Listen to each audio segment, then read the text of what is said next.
ஹே everyone, இந்த reviews எல்லாம் நம்பி இந்த குடும்பஸ்தன் படத்துக்கு போகணும்னு நினச்சிங்கன்னா தயவு செஞ்சு விட்டுருங்க. ஏன்னா மணிகண்டன் இருக்கார்ல, அவரை நம்பி போகலாம். ஏன்னா ஒரு ப்ரீவியஸ் மூவி குட் நைட் பார்த்தீங்கன்னா ஒரு சில பேருக்கு கனெக்ட் ஆச்சு.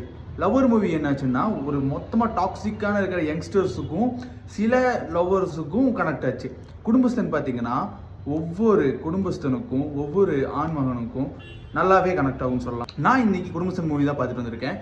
நக்லைட்ஸ் டீம் ஆகட்டும் சரி, அதில் நடிச்ச ஒவ்வொரு கதாபாத்திரமாகவும் சரி நம்ம கூட பயங்கரமாக கனெக்ட் ஆகுது. நம்ம பக்கத்து வீட்லையும் எகுத்து வீட்லையும் நம்ம வீட்லையும் நம்ம என்னெல்லாம் ஃபேஸ் பண்ணிட்டு இருக்கோமோ அதைத்தான் படம் ஃபுல்லாக காமிச்சிருக்காங்க. அதனால நல்லாவே நம்மளுக்கு கனெக்ட் ஆச்சு. மணிகண்டன் பற்றி பாசிட்டிவ் மட்டும் தான் சொல்ல முடியுமே தவிர நெகட்டிவ் ஒன்று கூட சொல்ல முடியாது. ப்ரீவியஸ் ஃபிலிமாகவும் சரி, இந்த ஃபிலிமாகவும் சரி, அவரை பற்றி நெகட்டிவாக சொன்னோன்னா நம்மளுக்கு தான் ஆபத்து. ஏன்னா அப்படிப்பட்ட நடிப்பு நடிச்சிருக்காரு. கிளைமேக்ஸில் ஒரு சில போர்ஷன்ஸ், ஒரு டைலாக் டெலிவரிலாம் சான்ஸே இல்லை. அப்படியே கூஸ் பம்ஸ் இருந்துச்சு.